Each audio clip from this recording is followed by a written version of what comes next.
వేలాది మంది అమరులైనరు. వాళ్ళందరూ తుపాకులు పట్టిండ్రు, కర్రలు పట్టిండ్రు. ఊరి నడిబొడ్డున యూత్ అంతా కూడా తయారై అక్కడ ఉన్న యువకులంతా కూడా కలిసికట్టుగా ఒక కమిటీలను వేసుకొని ఆ కమిటీల ఆధ్వర్యంలో దొరలను, రజాకారులను, దేశ్ముఖులను తరిమి కొట్టిన చరిత్ర తెలంగాణ ప్రాంత ప్రజలకు ఉన్నది.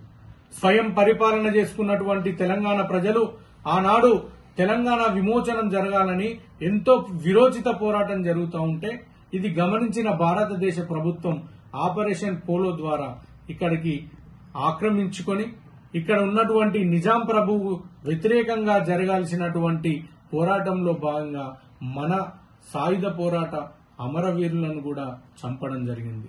ఇది ముమ్మాటికి దుర్మార్గమైన చర్య. ఎందుకంటే దీని వెనుకాల అంతర్మం ఏముందంటే తెలంగాణ ప్రాంతంలో ఏదైతే సిద్ధాంతం ఉందో ఆ లెఫ్టిస్ట్ సిద్ధాంతాన్ని ఈ తెలంగాణ ప్రాంతం నుండి ద్రవిడ సౌత్ ఇండియా మొత్తం దక్షిణాది రాష్ట్రాల మొత్తం కూడా వ్యాప్తి చెందుతుందనేది ఒక భ్రమలో వాళ్ళుండి ఈ సౌత్ ఇండియా మొత్తం కూడా దక్షిణాది దేశాలలో కూడా ఈ లెఫ్ట్ కమ్యూనిజం పెరిగితే రేపు భవిష్యత్తు మొత్తం ఆ దక్షిణాది రాష్ట్రాల్లో బాగా ప్రభావితం అవుతుంది కమ్యూనిజం అని భావించి ఆనాడు నెహ్రూ నాయకత్వంలో మన సర్దార్ వల్లభాయ్ పటేల్ గారు ఈ హైదరాబాద్ సంస్థాన్ని లొంగ తీసుకునే ప్రయత్నం చేసి వాళ్ళు సఫలీకృతమైనరు.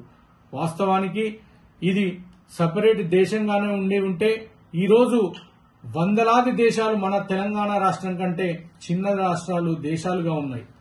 అత్యంత సంపన్నమైనటువంటి దేశం మనది. మనమే ప్రపంచ బ్యాంకుకు అప్పులించే స్థాయిలో ఉన్నటువంటి దేశం మన హైదరాబాద్ సంస్థానం. అలాంటి సంస్థానాన్ని వాళ్ళు విలీనం చేసిన తర్వాత ఇక్కడ ప్రజలను మరోసారి బానిసలుగా మరిచి తెలంగాణ ప్రాంత ప్రజలను ఉమ్మడి ఆంధ్రప్రదేశ్ గా కలిపి ఇక్కడ హక్కులను రాకుండా చేశారు. అనంతరం మీకు తెలుసు సాయుధ పోరాటం తర్వాత జరిగిన పోరాటంలో మరొకసారి విద్యార్థి ఉద్యమం ఉవ్వెత్తున లేచింది. ఆ తర్వాత మలిదశ ఉద్యమం కూడా ఉవ్వెత్తున లేచింది.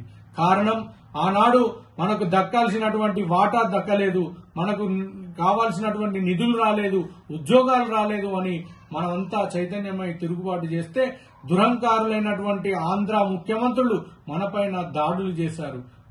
కుతంత్రాలతోటి నిరంతరం మనల్ని వేధించి మనల్ని నిస్సహాయులంగా చేసి పరిపాలన సాగించేవాళ్ళు. ఆనాడు మనం తెలంగాణ ఉద్యమంలో సకల జనులు ఏకమై ఒక తాటిపైకి వచ్చి తెలంగాణ ఉద్యమాన్ని ముందు తీసుకుపోయి ఈరోజు స్వరాష్ట్రాన్ని ఏర్పాటు చేసుకున్నాం. కానీ ఇప్పటికి కూడా సెప్టెంబర్ 17 యొక్క ప్రాముఖ్యత ప్రజల్లో ఇంకా తెలియలేదు. చిన్నపిల్లలే కాదు పండు ముసలి వాళ్లకు కూడా ఇంకా సెప్టెంబర్ 17 అంటే ఆ విశిష్టత తెలియకుండా పోయింది. కేవలం కొంతమందిలోనే ఈ భావజాలం బతుకున్న వాళ్లకు మాత్రమే మనకు ఈ సెప్టెంబర్ 17 యొక్క విశిష్టత గురించి తెలుసు, జరిగిన ద్రోహం గురించి తెలుసు, జరిగిన పరిణామాల గురించి తెలుసు. ఎందుకంటే పుస్తకం రూపంలో ఉన్నటువంటి చరిత్ర మనం చదువుకున్నాం కాబట్టి, మన సాయుధ పోరాటంలో జరిగినటువంటి త్యాగాలను మనకు తెలుసు కాబట్టి ఈ కొంతమందిలోనే ఇది బతుకుంది. దీన్ని యావత్ తెలంగాణ ప్రజలకు, భారతదేశమే కాకుండా యావత్ ప్రపంచానికి తెలియాల్సిన ఒక గొప్ప ఘట్టం ఏంటిదంటే సాయుధ పోరాటం అసలు ఒక పేదల పోరాటం, ఒక భూమి కోసం జరిగిన పోరాటం. ఇక్కడ భూమి లేకపోవడం వల్లే మేము ఆస్తులు భూములు లేకపోవడం వల్ల మేము పేదలుగా బతుకుతున్నాం, మీ కింద బానిసలుగా బతుకుతున్నాం అని తిరుగుబాటు చేసి ఇక్కడ మన వాళ్ళు పోరాటాలు చేశారు.